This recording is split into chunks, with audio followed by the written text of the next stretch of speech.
We carry on with our discussion through the nervous system by taking a step back from some of the hardcore anatomical components and looking at more of a functional component now that you'll be talking about all your way through A&P2.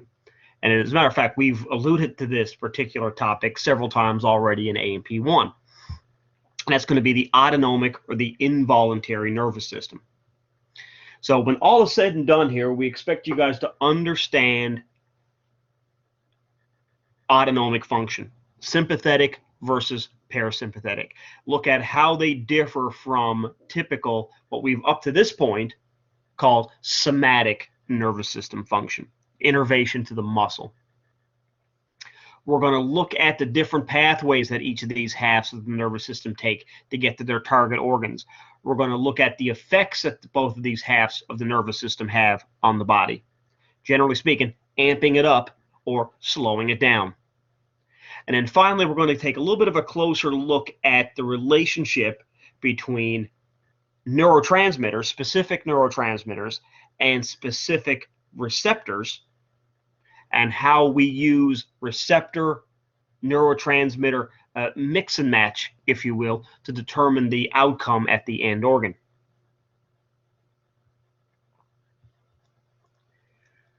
When we use the term autonomic, it means self-governed. The autonomic nervous system is our involuntary nervous system. We mentioned this way back when we looked at the overall layout of the nervous system. We had our voluntary, we had our involuntary. We had nerves that work muscles that are under conscious control, and then we had nerves that worked more visceral organs. That was our autonomic control.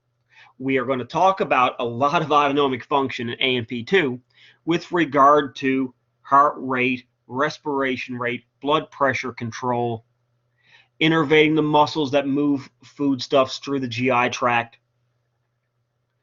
dictating kidney function, regulating body temperature. All of those visceral functions that just kind of happen in the background as far as you're aware of are using both halves of this autonomic nervous system. Going to innervate glandular tissues, sweat glands, blood vessel constriction and dilation, all under autonomic control.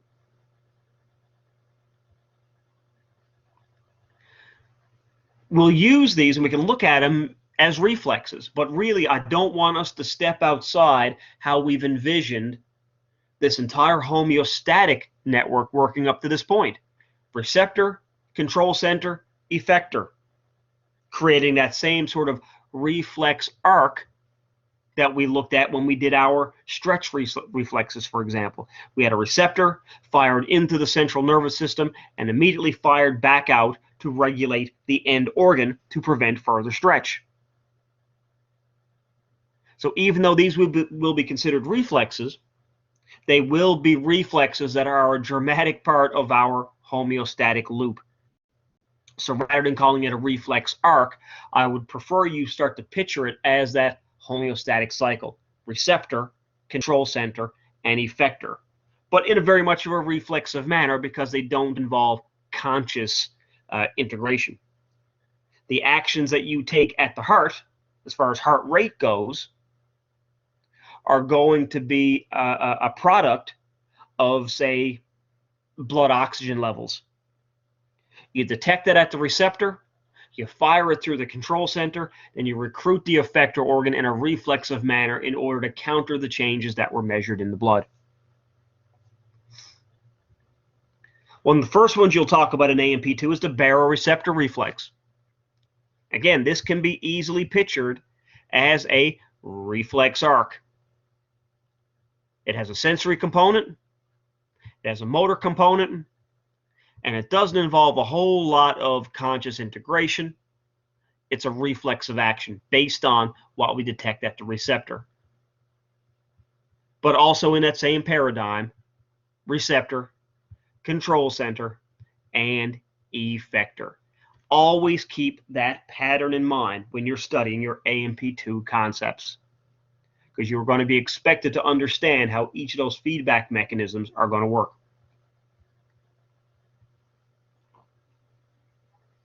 We have two divisions, as we said, to our autonomic nervous system, our sympathetics and our parasympathetics.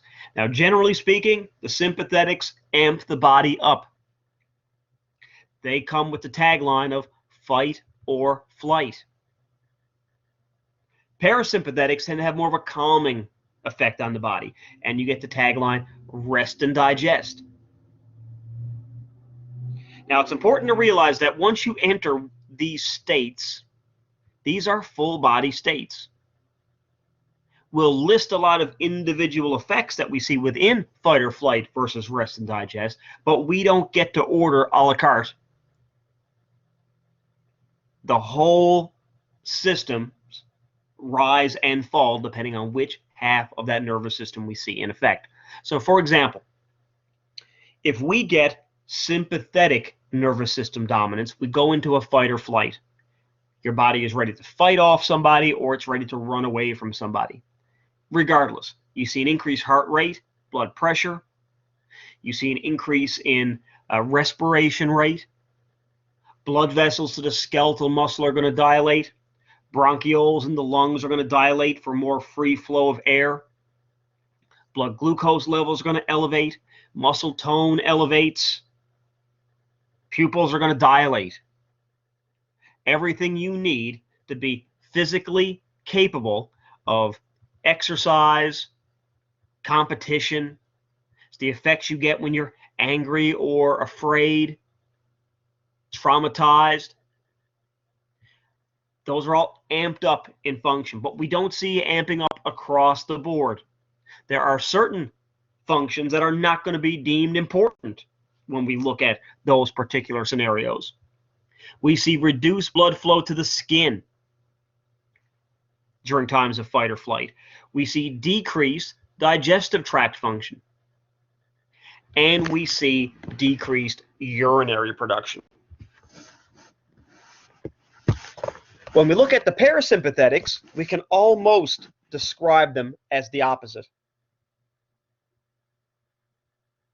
We will see a decrease in heart rate. We will see a decrease in blood pressure. We'll see a decrease in respiration rate. I don't want to say we see an increase in digestive motility, but rather phrase it, we see a restoration of normal GI tract motility. I don't want to say we see an increase in urinary production, but rather we see a restoration of normal urinary production. So at any given time, depending on what you're experiencing, you're kind of tipping the scales in one direction or the other between sympathetic function versus parasympathetic function. Very often we get what's called dual innervation, where an organ will have both sympathetic fibers innervating it and parasympathetic fibers innervating it. Now, they can be innervating it in an antagonistic effect. We just listed a bunch of stuff that was antagonistic between the sympathetics and the parasympathetics on the previous slide. So you see a lot of examples of that. But sometimes we do see cooperative effects, where they both kind of work together on an end organ to achieve a certain outcome. Having dual innervation doesn't always mean we have equal innervation. The digestive organs tend to get an imbalance of parasympathetic nervous system fibers, whereas ventricular muscle of the heart, for example, tends to get more sympathetic innervation. But again, the antagonistic effects are going to be probably the most easily picked out. Parasympathetics decrease heart rate, sympathetics increase heart rate. Sympathetics dilate the pupils, parasympathetics constrict the pupils. Two halves of the nervous system innervating the same organ, having the opposite outcome, antagonistic. Great example of the cooperative effect is what we see at the salivary glands. Parasympathetics tend to increase serous cell secretion. You get quite a liquidy production from the salivary glands, whereas the parasympathetics tend to increase mucus cell secretion. Now, mucus starts off as a protein called mucin, And when mixed with the fluid from the serous cell secretion, gives us what we, as layman people, call mucus. So in order to get mucus, we kind of get two different cellular secretions coming together. So here we get a cooperative effect between the sympathetics and the parasympathetics, providing both of those components. So this is a bit of a schematic. We'll look at pupillary dilation. Sympathetics innervating the pupil to get us dilation. Parasympathetics innervating the pupil to give us constriction. Opposite effects, two different halves of our autonomic nervous system. Not all organs have dual innervation. The adrenal medulla, the erector pili muscles, and the integument, the sweat glands, only receive sympathetic fibers. And in a case like this, it's not that we can't see opposite effects, but it will be like driving your car with no brake pedal. If you want to speed up, you press the gas. If you want to slow down, you remove your foot from the gas. If we want to constrict erector pili muscles, we get sympathetic innervation. We increase the rate of firing. If we want to relax those muscles, we simply withdraw the sympathetic firing on that muscle, and the muscle naturally relaxes. See the same thing on target blood vessels. Increasing the firing will give us a vasoconstriction. We take our foot off the gas, so to speak, and we naturally get a vasodilation.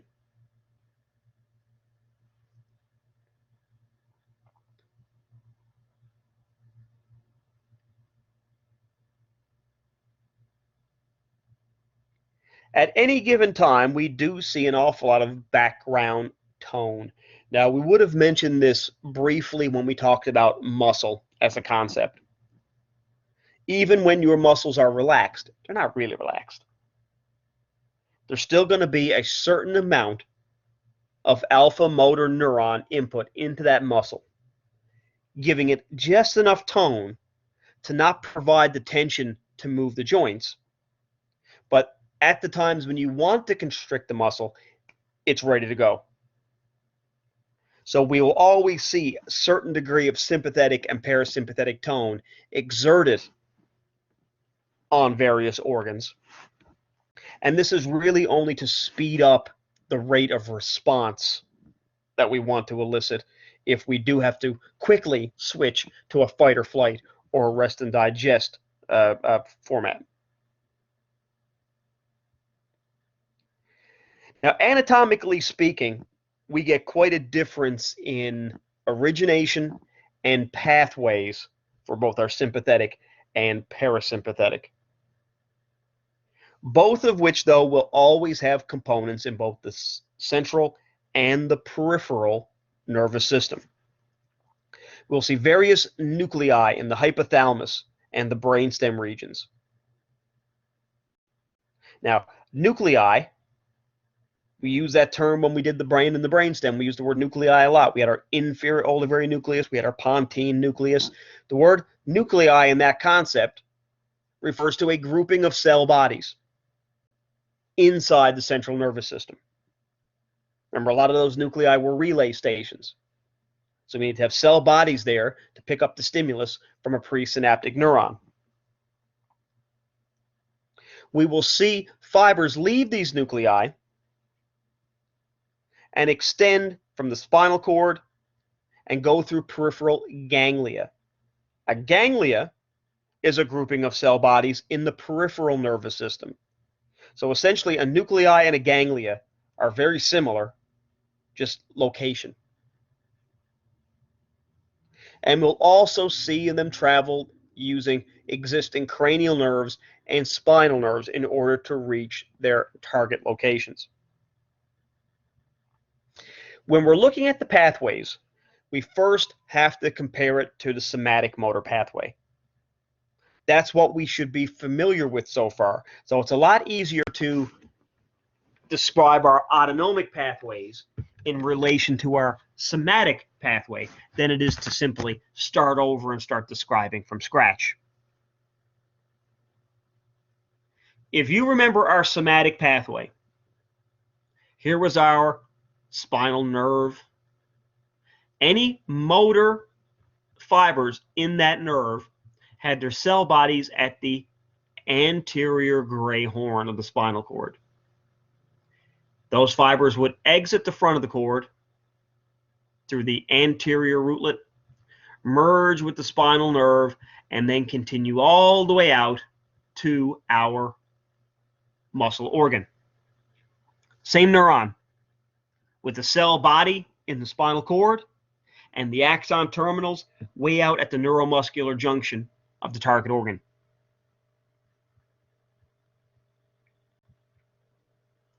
For autonomic pathways, we will always see two neurons, a presynaptic and a postsynaptic neuron, to bridge that space. Somatic, we only have one. Autonomic pathways, we require two. So somewhere along the way, we need a synapse. We need a ganglion in between our autonomic origination point and our target organ. So we get a presynaptic neuron and we get a postsynaptic neuron, which leaves the ganglion and goes to the organ itself. Now, this is where sympathetics and parasympathetics are going to differ. Sympathetics typically have a short preganglionic fiber and a longer postganglionic fiber. And even this diagram doesn't quite do it justice. This is what we're going to refer to as our autonomic ganglion. This sits right beside our vertebral column in most cases. So a rather short preganglionic neuron and a rather long postganglionic neuron. Parasympathetics have the opposite. One long preganglionic fiber. The ganglion in this case usually resides much closer to the organ. So when we get our synapse, and now we look at our postganglionic fiber, it's quite a bit shorter than our preganglionic. So now let's look at each of our sympathetic and parasympathetic specifically, trace its pathways, look at its origination point, because that's what you're going to need to know. Where they originate from, how they get to their target organ, and you'll need to know the neurotransmitters involved. Sympathetics, as we said, we need two neurons, a preganglionic and a postganglionic. For the sympathetics, the preganglionic is typically shorter and a longer postganglionic. We will see these fibers originate in the spinal cord from levels T1 to L2. Now, if you remember our basic spinal cord anatomy, let's look at it here just briefly. We had an anterior horn, we had a posterior horn, we had our gray rami and our central canal, right? You remember all the different parts of the spinal cord now, hopefully. During that lecture, I said that we also have a lateral horn, but we'd get to it later. Well, now is later. We see the anterior and the posterior horn exist throughout the entire spinal cord. The lateral horn only exists from T1 to L2. That's where these somatic cell bodies, motor cell bodies, are going to reside. We had our somatic motor neuron residing in our anterior horn. We had our sympathetic cell bodies residing in the lateral horn of the cord. From there, we are going to leave the cord through the same way the somatic did, out through the anterior of the cord to meet up with the spinal nerve. But then we are going to make use of what's called a sympathetic chain ganglia. This is the ganglia that runs right outside our vertebral column.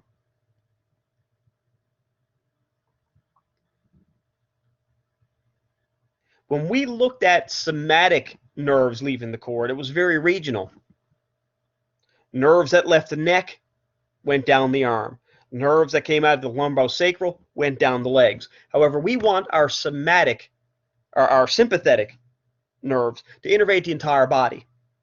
We use this chain ganglia in order to distribute those sympathetic fibers through organs that exist much more superior than the origination point, but also the ones that exist much more inferior to that origination point. So we start in the lateral gray horn for our sympathetic cells. We leave the anterior of the cord, join up with our spinal nerve, and approach this sympathetic chain ganglion. From there, we see two communicating branches coming off of our spinal nerve, connecting the spinal nerve onto our sympathetic chain ganglion. We're going to call those communicating rami. To use simpler terms, think about them as an input-output. This gives a route for neurons to leave the spinal nerve and enter the chain ganglion, and then another route, the other communicating rami, to leave the chain ganglion and jump back into the spinal nerve again. Communicating rami to connect the spinal nerve onto our chain ganglion. We have three different pathways by which a sympathetic nerve can make its way to the end organ. The first we're going to call the spinal nerve route, and we're going to go back and forth to that previous diagram. We call this one the spinal nerve route because it most closely resembles the pathway of our typical spinal nerve. Most closely resembles the pathway of our previously described spinal nerve. Remember when we talked about our somatic pathway? Out the front of the cord, into the spinal nerve, out to the end organ. Our spinal nerve pathway for our sympathetic fibers most closely resembles that. We just got to stick the chain ganglion in here. So what do? We originate in the lateral gray horn for sympathetics. We leave the anterior part of the cord. We enter the spinal nerve. We leave the spinal nerve and go into our chain ganglion using our white rami. Here we synapse. Remember I said every single autonomic pathway requires two neurons. Here's where we get our synapse. We synapse at that same level that we left the cord at. And we immediately use our gray rami, jump back into our spinal nerve, and off we go.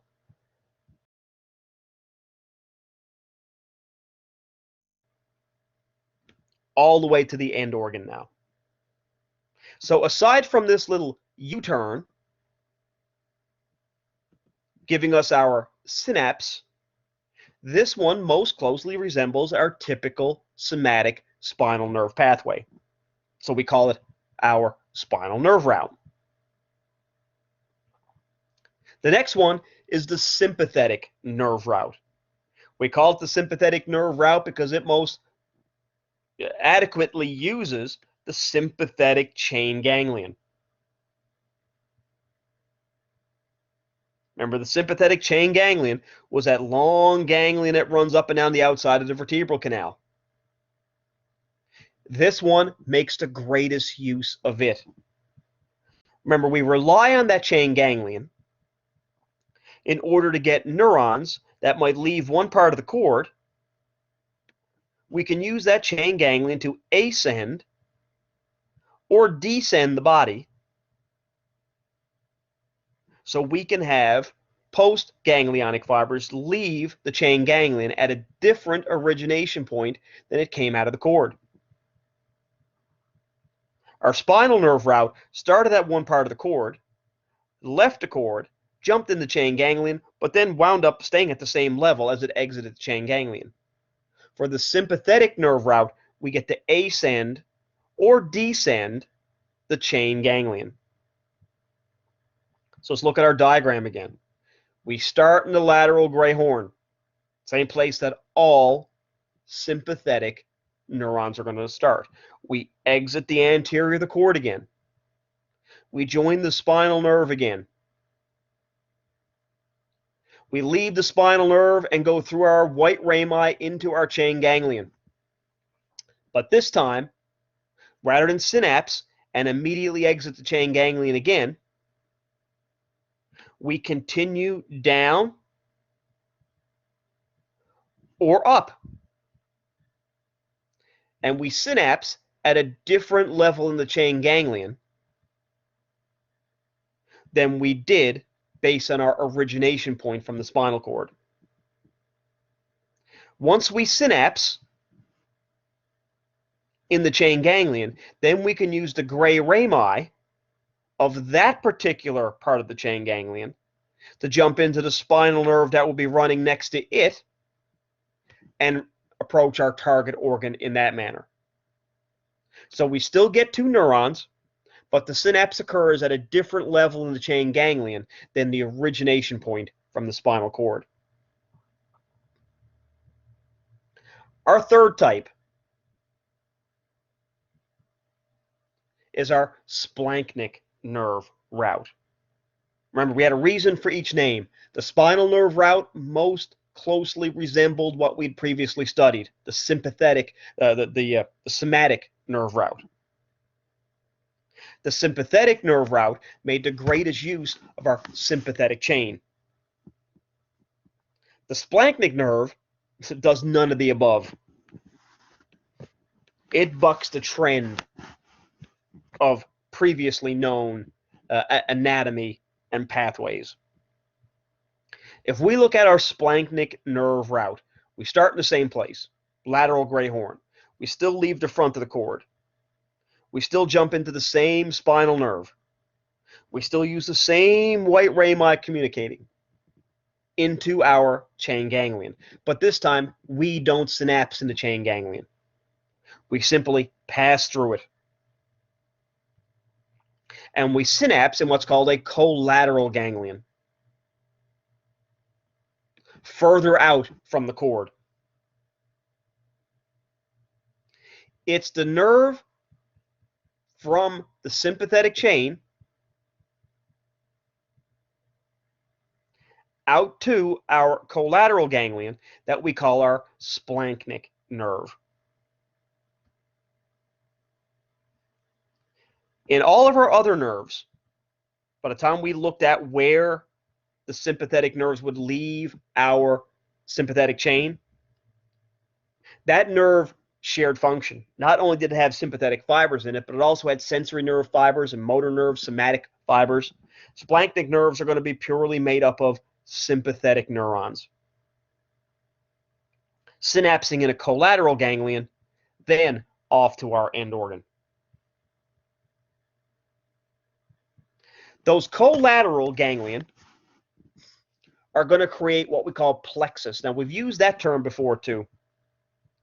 You would have need to know them for lab more than lecture, though. The plexus leaving the cervical cord and the lumbar spine were simply a bunch of branches. Nerves would converge and then diverge. It'd form like a network of neurons.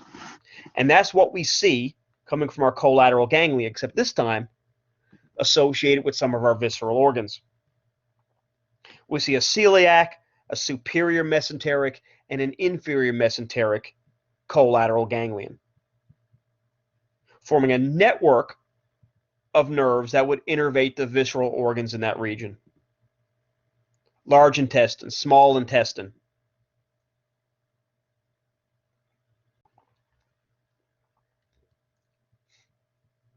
giving us involuntary actions of those visceral organs.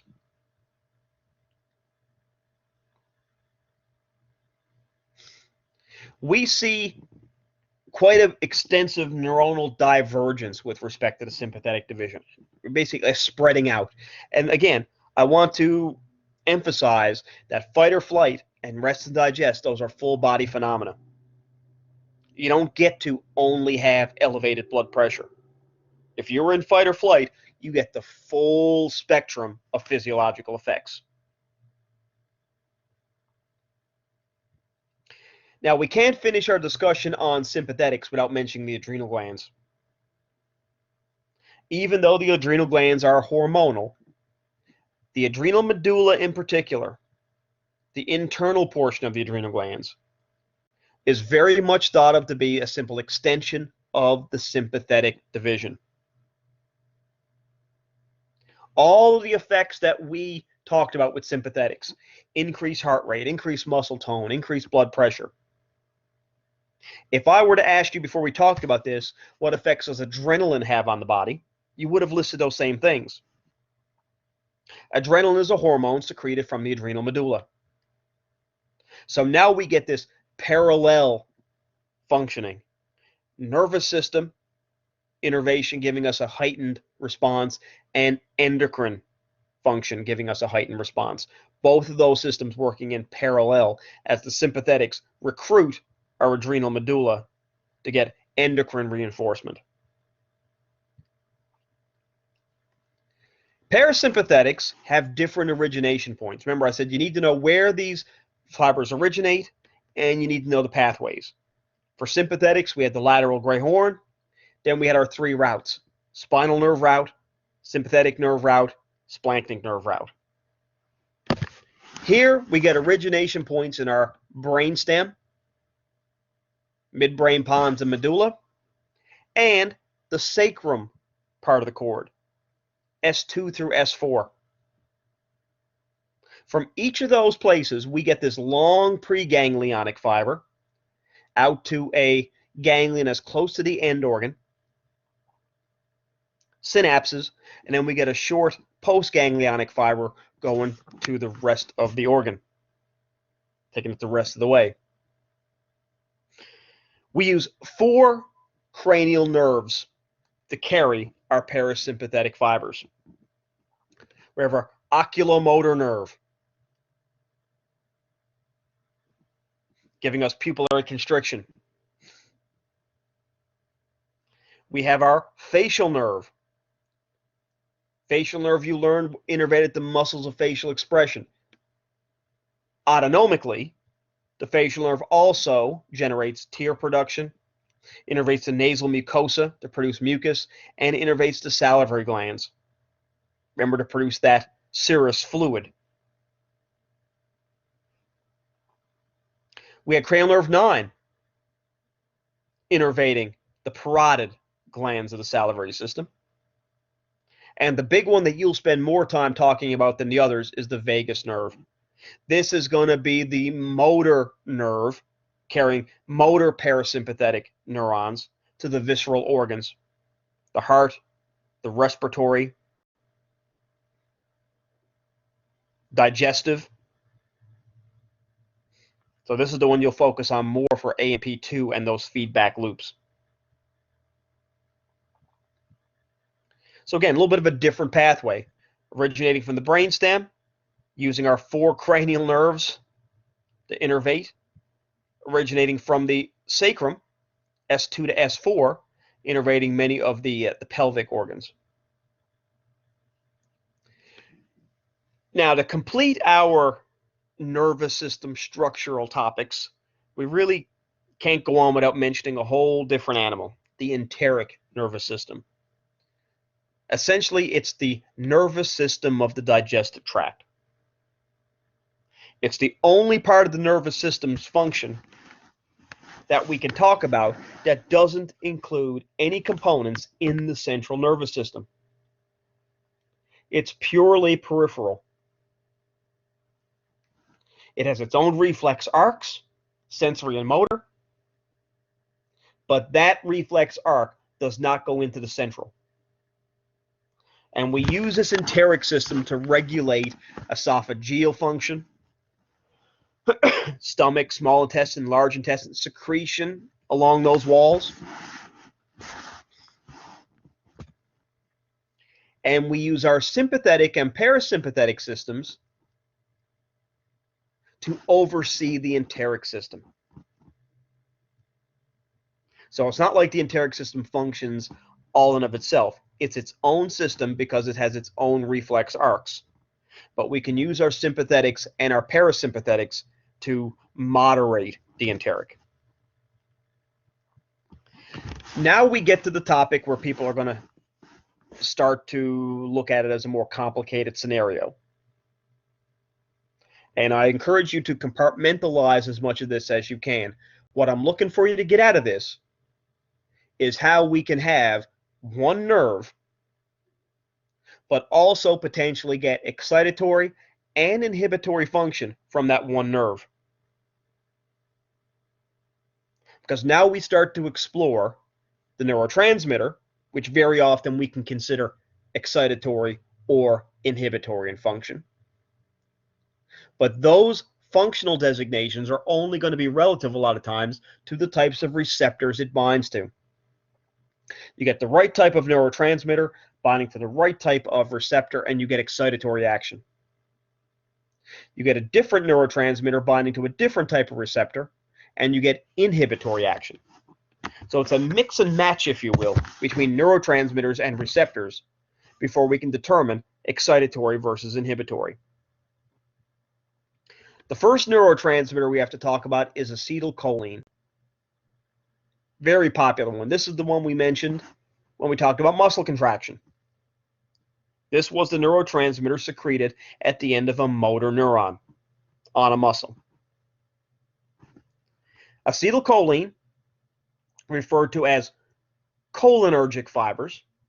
Any neuron that secretes acetylcholine is called a cholinergic fiber. Likewise, they bind to cholinergic receptors. They are going to be secreted by all preganglionic neurons. Remember that first neuron. Remember every sympathetic, parasympathetic, each had two neurons, a preganglionic and a postganglionic. All preganglionics are acetylcholine, sympathetics and parasympathetics. Parasympathetics, their postganglionic fibers also use acetylcholine. So if we look at this as four neurons, two sympathetic, two parasympathetic, each being a preganglionic and a postganglionic, three of the four use acetylcholine. Of the cholinergic receptors, we have two different types, muscarinic and nicotinic. We see muscarinic receptors at the cardiac muscle, the smooth muscle of the arteries, glandular tissues, and they are going to have subclasses. And depending on which subclass the acetylcholine binds to, we can have an excitatory or an inhibitory effect. And that is why we can see parasympathetic fibers innervate a muscle. And on one hand, we can see what we would consider excitatory influence, like at the digestive. But on the other hand, we can see inhibitory influence, like we see at the cardiac. It's all about the types of receptor. Nicotinics are usually going to be excitatory.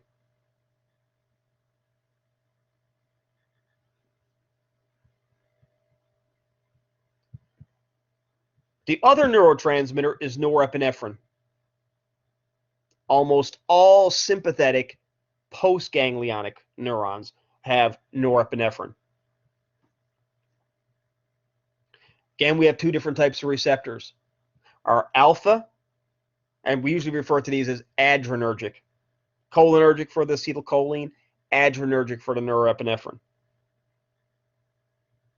We have alpha adrenergic receptors. Those are usually going to be excitatory.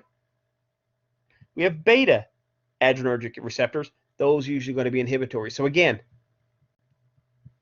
one neurotransmitter that we can't really determine if it's excitatory or inhibitory until we look at the receptor it binds to.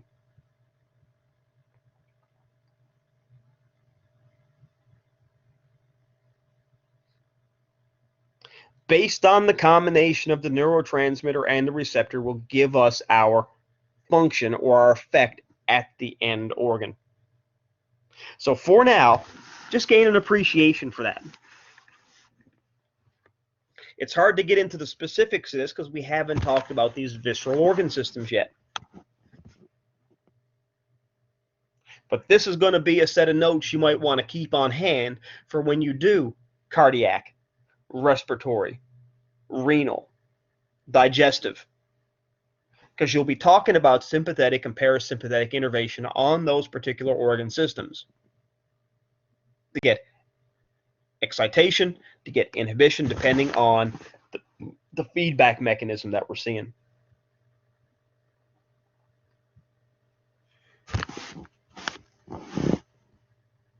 So for our parasympathetic fibers and our sympathetic fibers, remember they were always acetylcholine with our preganglionic fibers.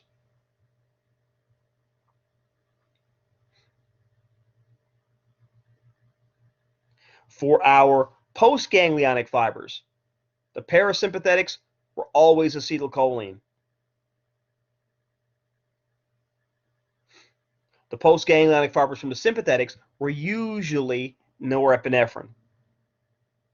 And of course, we could have acetylcholine, but we don't see that very often. And for our intents and purposes now, let's stick with the generalities rather than the exception. When we talk about control of autonomic function, and here is going to be a tidbit that will help you with A&P2 the most when it comes to this topic. Never forget that we are receptor-driven organisms. Always picture the topics you will talk about next semester within the paradigm of our normal homeostatic loop. Receptor, control center, effector.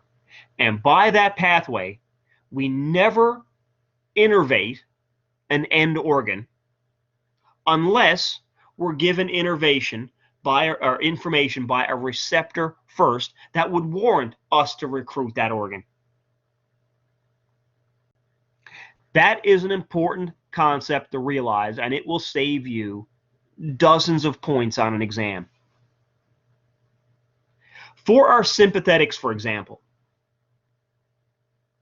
we do have other means of amping the body up. There are several parts of the brain, for example, the limbic system, for example, that would control a lot of our emotion. If I walked into a room, if we had face-to-face classes here, if I walked into a room and unexpectedly I said, today we're going to have an exam, what would happen to your blood pressure and your heart rate and your respiration rate? It would go up. You would go into a fight or flight state. But you are not going into a fight or flight state because of a demand from the body tissues. You aren't all of a sudden needing more oxygen. You aren't all of a sudden producing more carbon dioxide.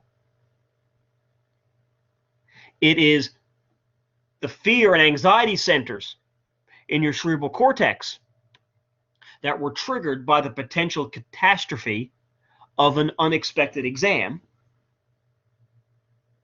that recruited your autonomic nervous system, because it figures if you're responding to something like this in this manner, there might be a time when you have to run away. And maybe that would be your response, would be to get up out of the room and sprint out the door. And at that case, then your body was preparing for activity.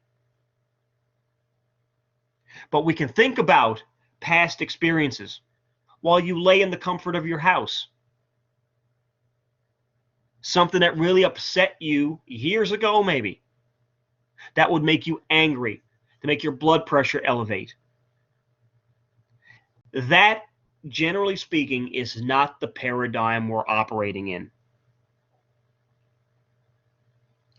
If we are elevating heart rate, the paradigm we're operating in is if we elevate heart rate, there was a reason to raise heart rate.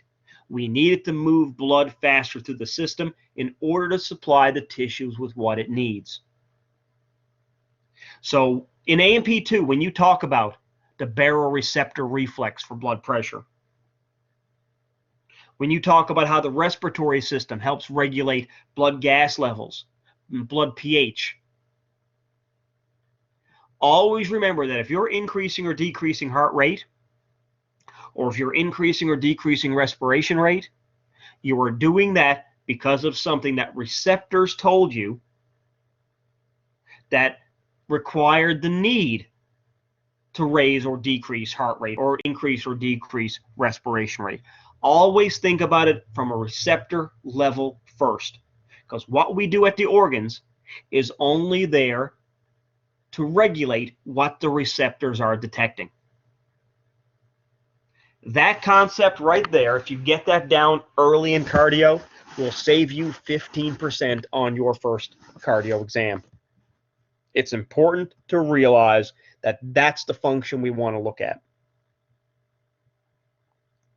So staying with what we need to know this semester, however, understand both divisions. Fight or flight versus rest and digest. Generally speaking, what do we see happen to the body? The pathways and the origination points for each of our sympathetic and parasympathetic divisions. The neurotransmitters, the receptors for both our sympathetic and parasympathetic divisions. And then finally, fill it in with odds and ends after that.